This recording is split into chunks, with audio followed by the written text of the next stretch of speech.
ইতিগড় এদেশের দলিত মানুষের একজন প্রতিনিধি। ইতিগড়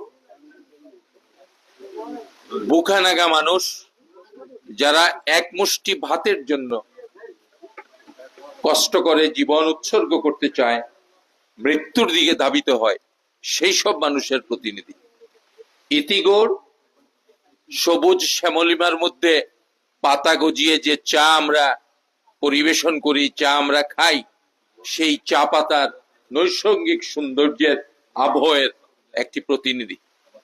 ইতিগড় নিরন্ন দুঃখী মানুষ, এই দেশের দুঃখী মানুষের একজন প্রতিনিধি। কিন্তু ইতিগড় প্রমাণ করেছেন চেষ্টা করে অধ্যবসায়ের মাধ্যমে, উদ্যোগের মাধ্যমে জীবনকে বিকশিত করা যায়। তার মা পৃথিবীতে নাই, আমি দেখেছি, আমি জানি না এটা ঠিক কিনা। মা নাই, মাসি, মাসি মানে মায়ের বোন, মায়ের বোন তাকে লালন পালন করেছেন, বাবা আছেন। তো এই পরিবারটি এখন আর তার নিজের পরিবারের মধ্যে নাই। এই পরিবারটি বাংলাদেশের যারা নিরন্ন মানুষ, ব্যথিত মানুষ, ক্ষুধিত মানুষ, যাদের অধিকার কেউ প্রতিষ্ঠা করে না, যাদেরকে সব সময় আমরা শোষণ করে যাই, সেই শ্রেণীর মানুষকে আজকে আলোকিত করবার সোপান ইতিগড়ের হাতে। মানুষ তার চেষ্টার দ্বারা অগ্রসর হয়। শিক্ষা সে যদি যথাযথভাবে গ্রহণ করে, তাইলে পরে সে এগিয়ে যেতে পারে, যেটা ইতিগড় তার প্রমাণ।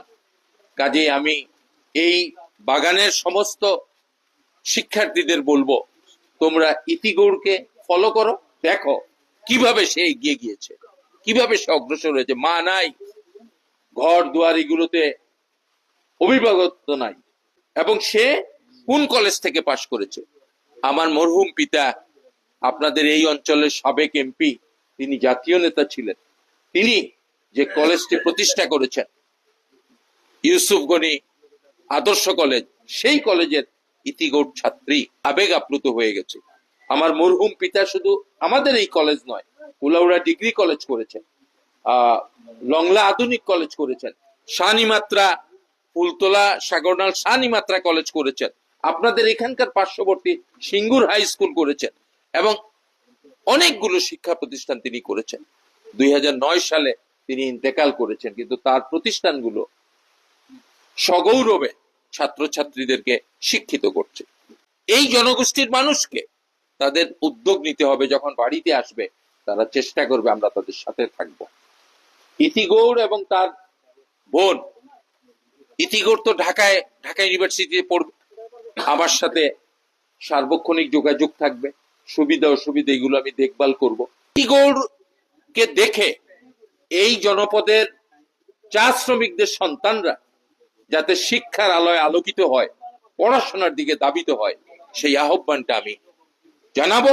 আপনারা যারা বাগান পঞ্চায়েতের মানুষ আছেন, চা শ্রমিকদের প্রতিনিধিরা আছেন, যারা চায়ের সাথে আপনাদের জীবন এবং জীবিকা নির্ভর করে, যে মানুষগুলো আছেন, যত কষ্ট হোক, যত আপনাদের উপর নির্যাতন হোক, যত আপনাদের মজুরি কেটে নেওয়া হোক, যত নিষ্পেষণ হোক, আপনারা আপনাদের সন্তানকে স্কুলে পাঠাবেন। আমি বিশেষভাবে কৃতজ্ঞতা জানাই আমাদের প্রধান অতিথিকে, যে আমি জানতে পেরেছি গতকালই তিনি আমার জন্য ঢাকা থেকে এসেছেন। আমি আসলে খুবই সৌভাগ্যবতী যে তিনি আমার জন্য এত দূর থেকে এসেছেন। আসলে এটা আমার সৌভাগ্য না, এটা আমার জন্য একটা আশীর্বাদ আমি মনে করি। আমি সবাই বলে যে তুমি চান্স পেয়েছো, আসলে আমি চান্স পেয়েছি এটা ঠিক, কিন্তু আসলে বলতে গেলে বলা যায় যে আমাকে চান্স পাওয়ানো হয়েছে। প্রত্যেকটি মানুষের জীবনে অনুকূল এবং প্রতিকূল পরিবেশ থাকে, আমার জীবনেও সেগুলো চলে এসেছে। আপনাদের দোয়া আশীর্বাদ আমি কামনা করি। আমি আরো অনেক কিছু শিখতে চাই, আমি শিখবো, আপনারা আমার জন্য আশীর্বাদ করবেন। এবং যেহেতু স্যার এখানে এসেছেন, আজকেই হচ্ছে আমার সুবর্ণ সুযোগ। আমি জানতে পেরেছি বিভিন্ন জনের বক্তব্যের মাধ্যমে স্যার নাকি অনেক স্টুডেন্টকে সহায়তা করেছেন। আমি বিশেষভাবে অনুরোধ করব, আমার মতো অনেক আমার বাগানে রয়েছেন শিক্ষার্থী, তাদেরকে যেন শিক্ষাবৃত্তি এবং শিক্ষা উপকরণ দিয়ে আমার যে ছোট ভাই বোনেরা রয়েছে তাদেরকে যেন পড়াশোনার জন্য আরো বেশি আগ্রহী গড়ে তুলতে পারে। তার জন্য স্যারের কাছে আমি সাহায্য কামনা করছি। আমার আমার যারা ছোট ভাই বোন রয়েছে তারা যেন সঠিক মতো তাদের শিক্ষা উপকরণ পেয়ে যায়। অনেক সময় দেখা যায় আমরা চা বাগানে থেকে অনেকে আছে যারা মধ্য দক্ষিণ বাংলাদেশ শিশু উন্নয়ন প্রকল্প থেকে পান না সহযোগিতা। তারপরেও আমি স্যারের কাছে অনুরোধ করছি যাতে যারা না পেয়ে থাকে তাদেরকে যেন শিক্ষা উপকরণ এবং বিভিন্ন ধরনের বৃত্তির মাধ্যমে তাদেরকে শিক্ষার জন্য আরো বেশি